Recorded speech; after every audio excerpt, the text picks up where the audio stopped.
आज दिनांक 17 जानेवारी 2025 रोजी डोंगर कठोरा येथील एका महाविद्यालयात मुलींचे हिवाळी शिबिर झाले संपन्न।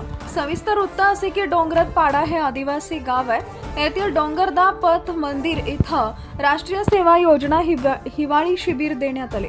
खुल्या वातावरणात मुलींनी आदिवासी वस्तीमध्ये जाऊन श्रमदान केलं।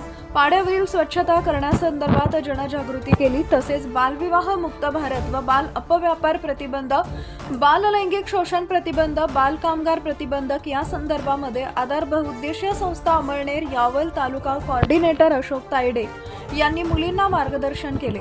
आदिवासी पाड्यावर रॅली काढून पथनाट्य सादर केलं। पथनाट्यामधून एक चांगला संदेश दिला गेला। तसेच यावल ग्रामीण रुग्णालय यांच्या अंतर्गत मुलींना HIV एड्स संदर्भामध्ये वसंत कुमार संदनशिव समुपदेशक यांनी मार्गदर्शन केलं। त्यांचे सहकारी लिंक वर्कर पवन जगताप व महिला महाविद्यालयाचे प्राचार्य Bhole sir, Vijay Wakekar, More sir, Kurkure sir, Patil sir, Shrimati Shakuntala Bharambe, शिपाई ललित पाटील, वजीर तडवी हे उपस्थित होते।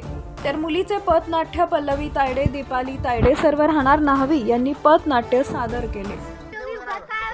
जनजागृतीची काय म्हणता? जनजागृतीची गरज कसली नाही। भारतात आजही बालविवाह मोठ्या प्रमाणात होत आहे, त्यासाठी ही जनजागृती। बालविवाह थांबवणे हे प्रत्येकाचे कर्तव्य आहे, कारण तो कायद्याने गुन्हा आहे। बालविवाह माहिती नाही म्हणून तर आपल्या भारतात बालविवाह भीषण समस्या बनलेली आहे। बालविवाह म्हणजे मुलगा मुलगी जर अल्पवयीन असले तर हा बालविवाह ठरतो। त्यांच्या लग्नाची योग्य वय नसताना त्यांचे लग्न लावून दिले जाते। यात काय, आमच्या काळामध्ये तर 15-16 वर्षामध्येच लग्न होत होते, यात काय नवीन? अहो, बालविवाह कायद्याने गुन्हा आहे। बालविवाहामुळे मोठ्या प्रमाणात शारीरिक, मानसिक व आर्थिक समस्यांना मुलींना सामोरे जावे लागते। चला तर मग बघूया बालविवाहाचे दुष्परिणाम। राजाचे आए बारात, रंगीली होगी रात, सजन घर जाएगी, तू बड़ा याद आएगी। चलो एक साथ चलो विसर्जन। चलो बैकअप। ओके ओके चला ना पटकन। ओके ओके चला विसर्जन म्हणजे संपवा।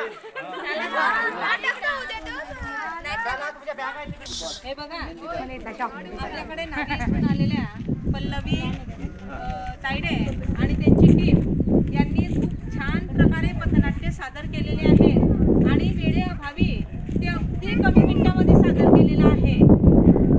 आपल्याला पूर्ण ऐकायचं होतं, पण आपल्याला वेळेअभावी आपण हे एवढंच ऐकू शकलो, त्याबद्दल मी त्यांचे मनापासून आभार मानते।